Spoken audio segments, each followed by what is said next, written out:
Hey, folks, welcome again to the greatest episode of the greatest podcast in the world with your internet buddies, Matt and Eddie. It is the No Class Podcast. Wow, you got that on the first take. I know, it's amazing. But there will only be one take, so no editing, no changes, No net, live, all live. no stunt doubles, nothing. Well, this is Eddie that you're listening to now, and to let you know, there will be no audio pauses or awkward lulls because that is Matt's job to fill all of those. Challenge accepted. So, leading out, did you see that Wizards of the Coast, for the 5 of you that don't know what that is, are doing away with MSRP? Wow. How can you do away with such? Well, there's kind of different thoughts on it, but you figure now in this day and age, more things like Amazon, etc., are selling it, and they sell it well below MSRP. So I think that's part of and it's sold in other countries and da-da-da-da. So they're doing away with MSRP. But I'm wondering what's going to be the impact on local retailers, the brick and mortar stores that are the backbone of gaming, really. Well, they'd still have to have a bottom price, right? Well, I mean, you figure, I used to work in a game store years ago, and basically we would pay about 30 to 35% of MSRP for something. So you figure, see how much profit's built in there, but you got to keep the lights on and payroll and all that, sure. But that's where you buy it on Amazon and you're getting it well below MSRP, but still they're making a profit. So you figure a typical D&D book is $50. And so half of that's 25. If you paid that much for it, they're still making a profit. And I guess they're looking at volume, and they don't have the problems of overhead selling that out of their garage or whatever, or Amazon, No, it still seems like they'd have to set a minimum price at least to the retailer, but you're going to kind of have the same problem, I think, because Amazon can still undercut that. Right. And so it's almost like you're hamstringing the brick and mortar guy even more than he's already kind of taken it. So I really thought it was kind of an FU to game stores. And that's what irritates me is, that's how people find out about these products initially and where they get to play them and try them out, Well, part of that might be that we're old. Maybe more of the kids out there are finding it online. Get on Reddit and you'll see all these new things that are coming out, and then I'll get on my Roll20 or Fantasy Grounds and play it. Yeah. And we're, because of who we are, we're thinking about D&D books, but also this is Wizards, so it's magic cards and stuff too. But still, that's tough on the brick and mortar guys, I would think. But anyway. Well, going back on that topic, I know we've talked about before Goodman Games with the Dungeon Crawl Classics, the Mutant Crawl Classics. You, I think, buy the majority of your stuff online from their site. I do, from their site. And their shipping is a monster, but... Whereas I buy the majority of my stuff from the friendly local game store. And there's times where that's kind of bit me in the butt, where it's like, I've had that book for 2 weeks. And I'm like, I'm still waiting for it to show up. Yeah. But that's my way of supporting the local game store. But I kind of wonder what Goodman prefers. Well, and I'm really proud of Goodman in that, they've got a policy, say, unlike other game companies, we won't mention Wizards, that basically want to support the brick and mortar places that help promote them, etc., in that they've done con-specific modules because they believe in gaming conventions and how important they are. And gaming cons are how they originally helped them spread the word about their games. Number one. Number two, they do store-specific. That one, the devil on the something on Devil Crown Hill, you could only get that through retailers. I got it through our local game store. I had them special order it for me. It's like pulling teeth, but I got it. Yeah, speaking of the game store specific stuff, I really wanted to get that 5th edition Fantasies pack that they had, and I let that slide by and I didn't get it, and I'm kicking myself now. I should have gotten that. Yeah, they've done some other things that were like treasure chests or whatever they called them, and you had to get them through retailers. So that's Goodman does that, and there might be other companies that do. I don't know. Well, since you mentioned conventions, I guess we should get to the real reason that maybe we're here is to promote our shit. Yes, indeed. VC's promotion. So we're surrounded right now with our Red River RPG Con and our Long Con swag and the mess of stuff that goes along with it as I store a bunch of it in my living room. And his wife Appreciates it. a whole bunch. Anytime he gets something new, I have to needle his wife, because she loves it. Please do not needle my wife. I won't, I promise. But I guess the other thing we should talk about is kind of like, since this is the introductory podcast, there will be some foul language. oh my, there will be some salty talk. But I think for the most part, our topics will be pretty PG. Yeah, talking about PG-13. geek culture, focused on gaming, of course, but Books, movies. yeah, anything that falls back into it, like we're talking about D&D, but there's Appendix N, so we talk about all those classic authors. Yeah, right. And speaking of which, what are you reading right now? Oh man, if I have to own up to reading anything, I guess I'm still somewhere in Arts and Arcana. Okay. Mine is it's like Hero's Journey, but it's spelled like Hiero by Sterling Lanier. It's basically a post-apocalyptic, like, quest, kind of like Tolkien-esque, where it's like, save the world, throw away the ring kind of thing, but instead it's like the death has come once, and hero, whatever his name is, Destain or whatever, has got to stop the death from returning. Well, I've once again fallen down into the Dark Souls abyss. So I recently beat 3 and then 1, the remastered version, and I said, should go ahead and do 2 while I'm at it. Eddie likes the Dark Souls series just a little bit. But luckily it does not influence my gaming and my GMing at all. There's nothing that you could correlate back. I, of course, dusted off Fallout 4. I'm playing that again. But this time I'm really focused more on community building. My wife was playing that, and that's how we switched over. I wrapped up my game to let her have the console, and I said, you have to get me 100% in my community, and that's going to be the deal. You have to get that achievement, that trophy, so now you can take over. And she got 100% happiness in every one of your settlements? Whatever. I think you just have to do it Just at in one of them? to accomplish it.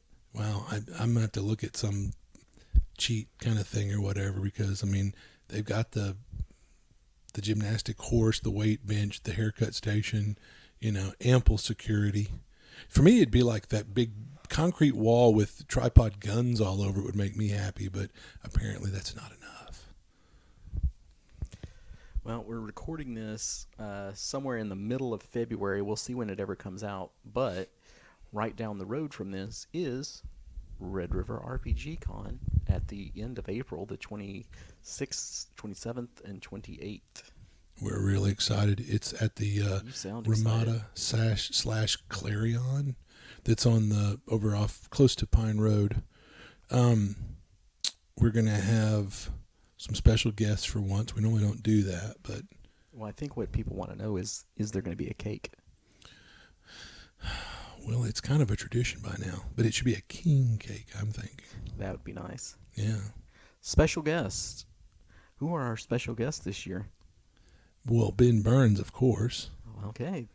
Ben Burns, you may know him from his Paranoia, Top Secret, 5th edition, 1st edition, 2nd edition, Call of Cthulhu modules. Specialty dice. Yeah.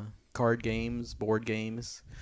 He is New Comet Games. I hope I got that right. I probably just messed it up. It's probably Rogue.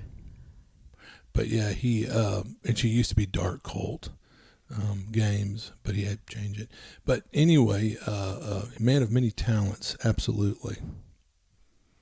And then our other special guest that we got is Jonathan Thompson of Battlefield Press. And they're doing a Kickstarter right now for, I will totally mess it up, so I'll skip it and say, find it out there. It's also on our con Facebook page.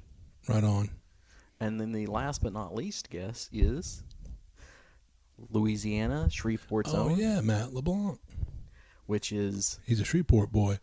New Big Dragon. yeah, there's also Fat Dragon, I think, and they do 3D models. So usually when I end up saying New Big Dragon, I have to keep that one for Fat Dragon out of my head too. Yeah. That's the other one I can get mixed up pretty easy. And I mean, I was really glad to have LeBlanc because, one, he's a local boy. Two, I own like every product he's made. He comes to our NTRPG. NTRPG. Happy to plug those guys. Yeah, absolutely. We love them. And anyway, and so being there, he's just really a nice guy, easy to talk with, very approachable, and his products are really solid, just really well made. And speaking of people that we will pimp out, Frog God Games should be back at Red River RPG Con. Oh yeah, and I bought some of their product last year, and it was just awesome, top notch, very usable. They did a book that's a lot of the Fiend Folio monsters from back in the day redone for 5th edition, and then sprinkled in a few new ones. Artwork's great, stat blocks really clear, flavor text is good. It's a very usable product. Now, are they the ones that did the deck of many things? I know that they were selling them, but I don't know if they're the ones that made them. They didn't actually do them, but they were selling them. But they're gorgeous. I mean, the artwork is really nice. The card stock is top notch. But yeah, it's nice to have a physical representation of the deck of many things. Yeah, that's one of the things you really can't do is a digital download. You want those cards in hand. Absolutely. Not a special guest, but maybe a friend of the con is from Frog God Games. We're going to have Bill Webb out. Absolutely. He's going to run some games for us. We're excited about that. Yeah, he's going to be running some games. And all the special guests will be running games, it looks like. Yep. And, oh, man, like, for instance, Ben has written some amazing modules. So for what a pleasure to have the guy who wrote it running the game for you. And same with, I'm sure, Bill Webb and the others. Would this be an awkward pause? Because it's your job to fill all awkward pauses. Yeah, I hear you.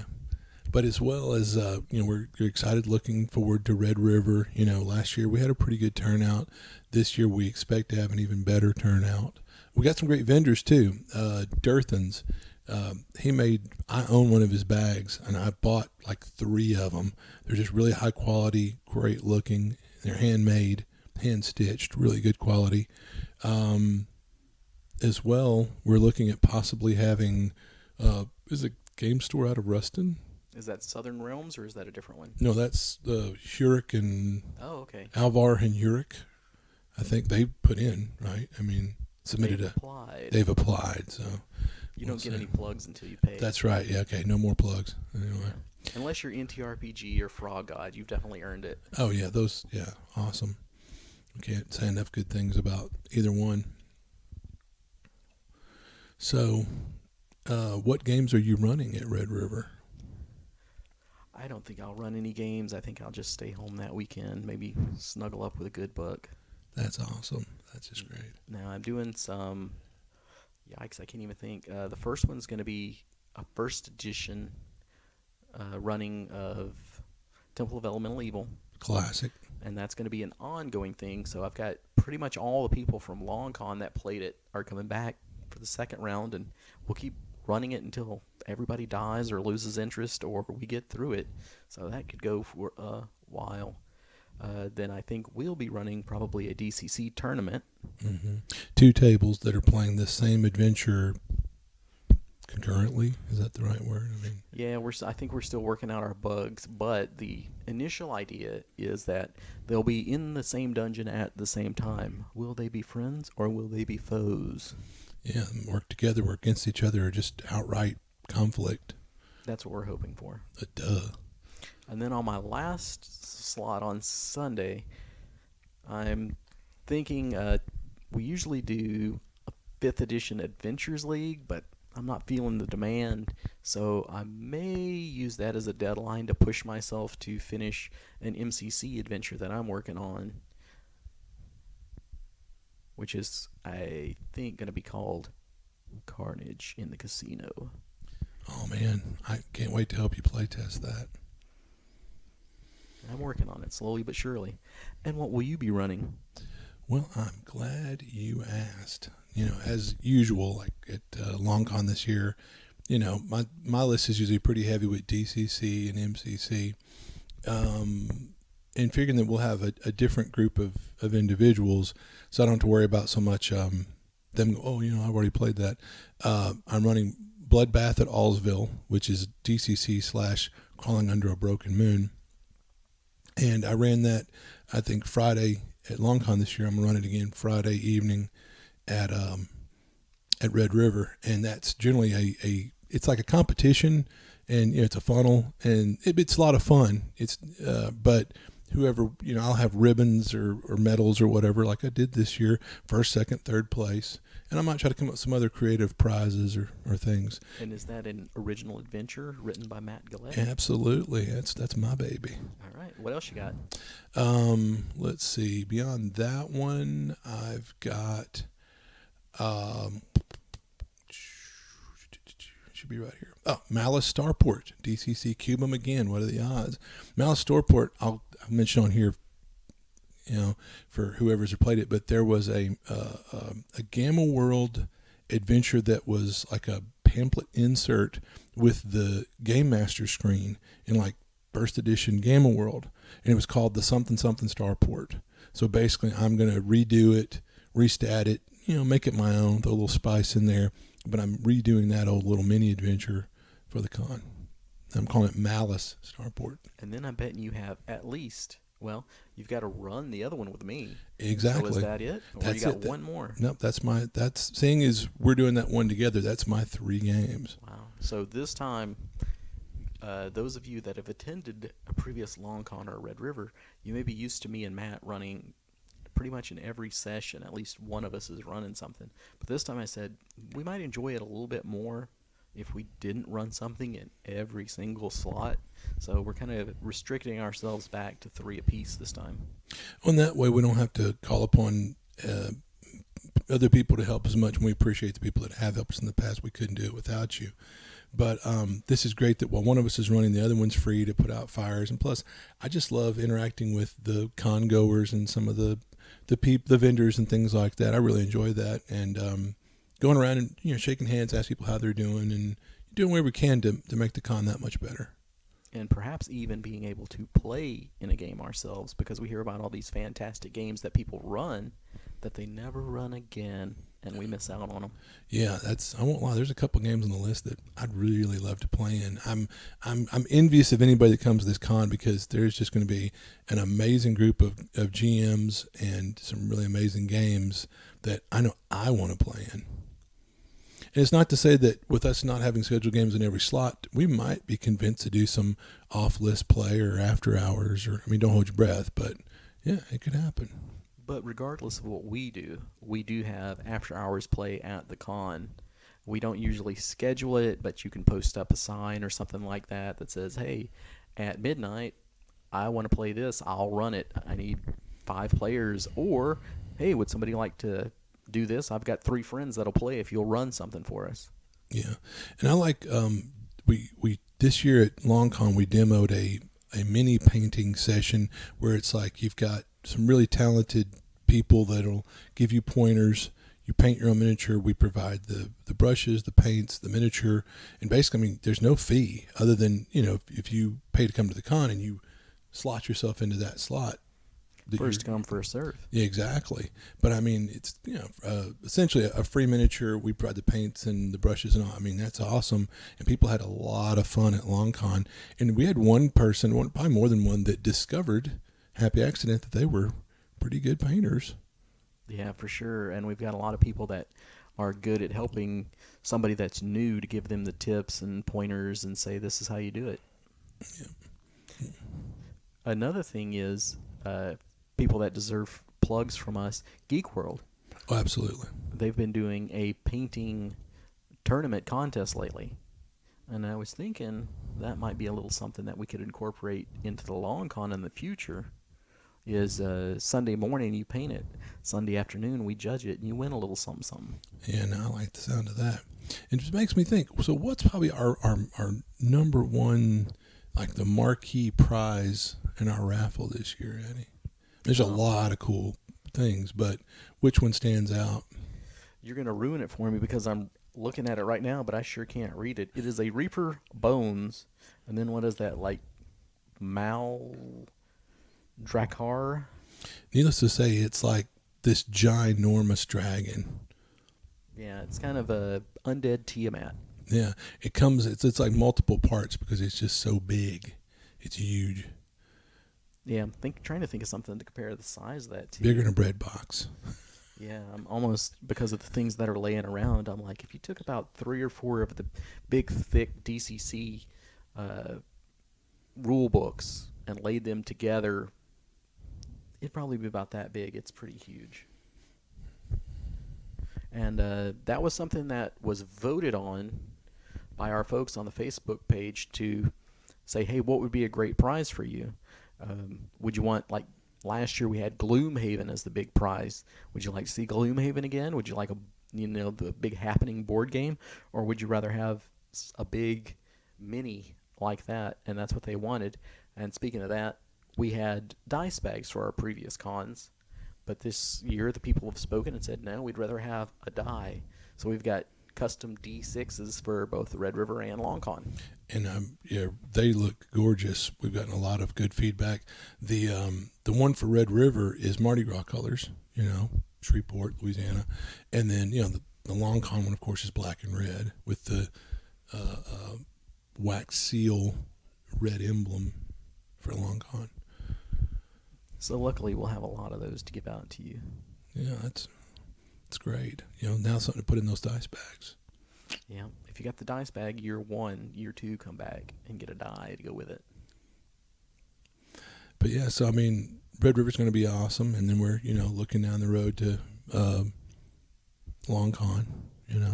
Is Red River going to be awesome? It's going to be great. I have such an awesome, great feeling that we're going to have a great turnout. People are going to come out in droves. Well, then I'll take this opportunity to say we never really know how many people are going to come out. That's the one thing that is always kind of hanging out there until our deadline.